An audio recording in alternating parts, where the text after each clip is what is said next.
Hi guys, Dr. Rob Barrington here with some more nutrition advice.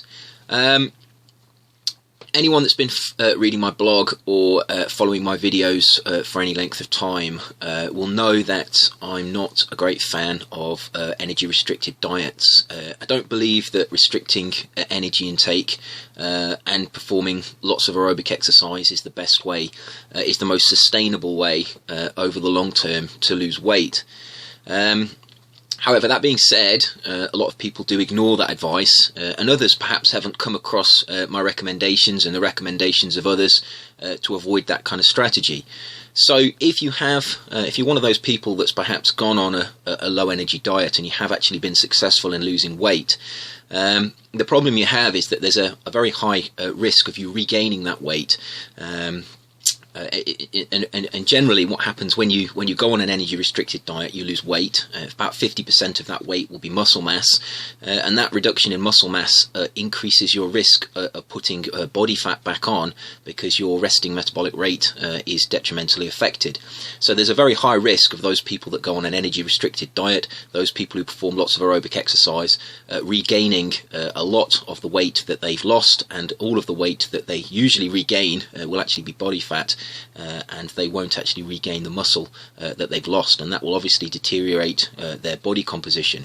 So if you're in that situation, let's say you have followed an energy restricted diet, what can you do? If you're in the problem where you've lost weight, you think you've maybe lost muscle mass as well, you've realized you've made a mistake, but you don't want to gain, you don't want to regain lots of weight, you want to try and keep your weight off.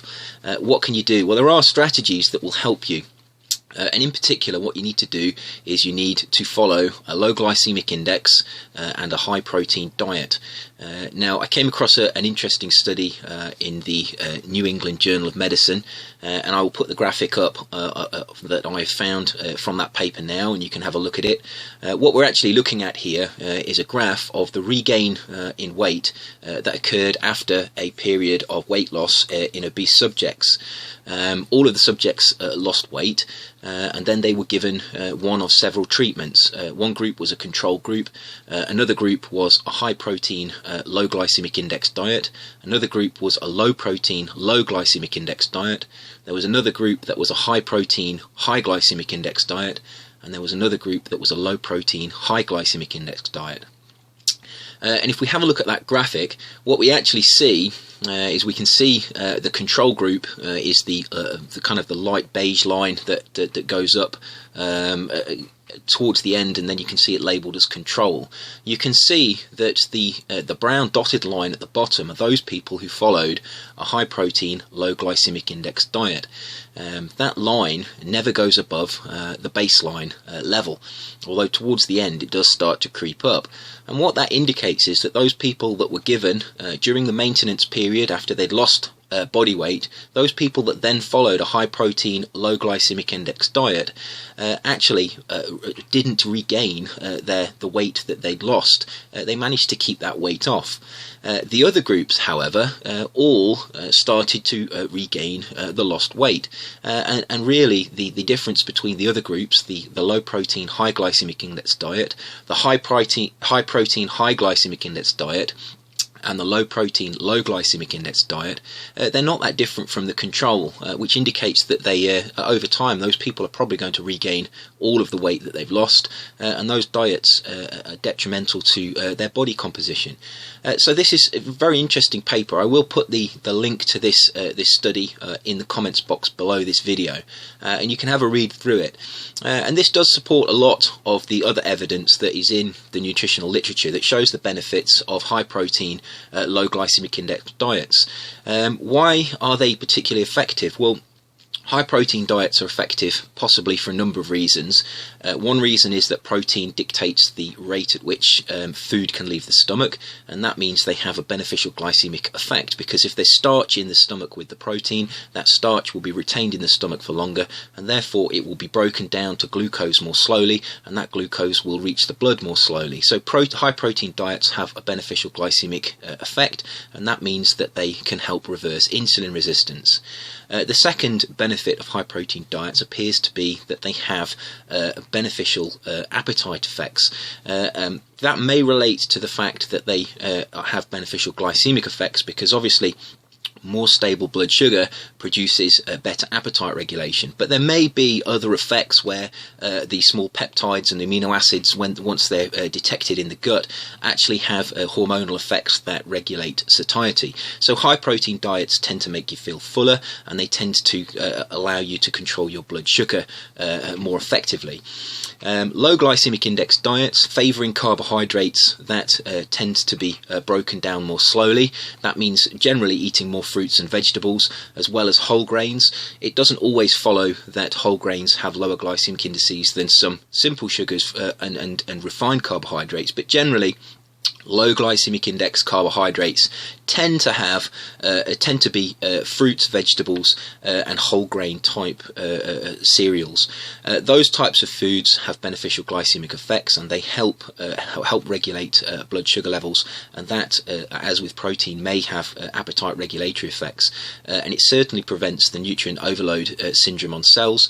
That if you overload cells with nutrients, that causes oxidative stress, and that oxidative stress is thought to feed back into the energy requirements of the cell, as such that insulin resistance is possibly induced.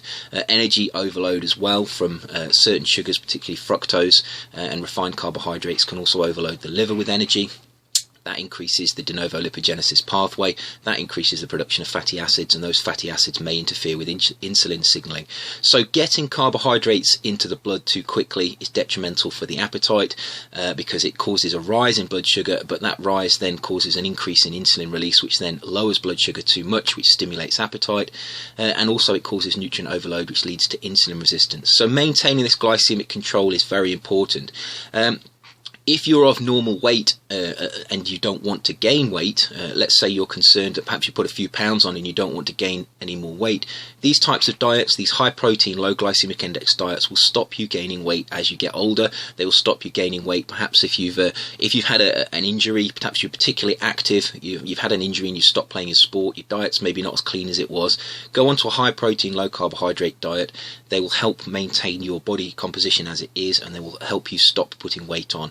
Because really they control insulin resistance. They prevent insulin resistance, and insulin resistance is the key to controlling body weight. So I thought that was quite interesting. I will put that, as I say, I will put the link of the study in the comments box below. The full PDF is available online for free, so you can have a look through that paper.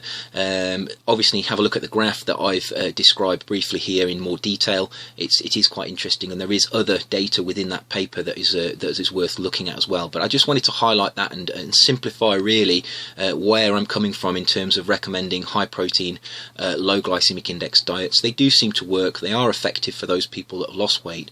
But if you're also worried about putting weight on, or you just want to try a diet that's a healthy diet. These diets are healthy. Any diet that doesn't produce insulin resistance is going to be healthy.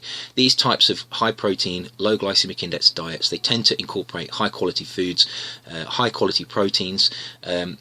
They're very good for the health, and I would recommend that you have a look through my blog and have a look through some of my previous videos to see the types of diets, the types of foods that you can eat in these high protein, low glycemic index diets, which really are the sorts of foods that you would find in traditional eating patterns anyway.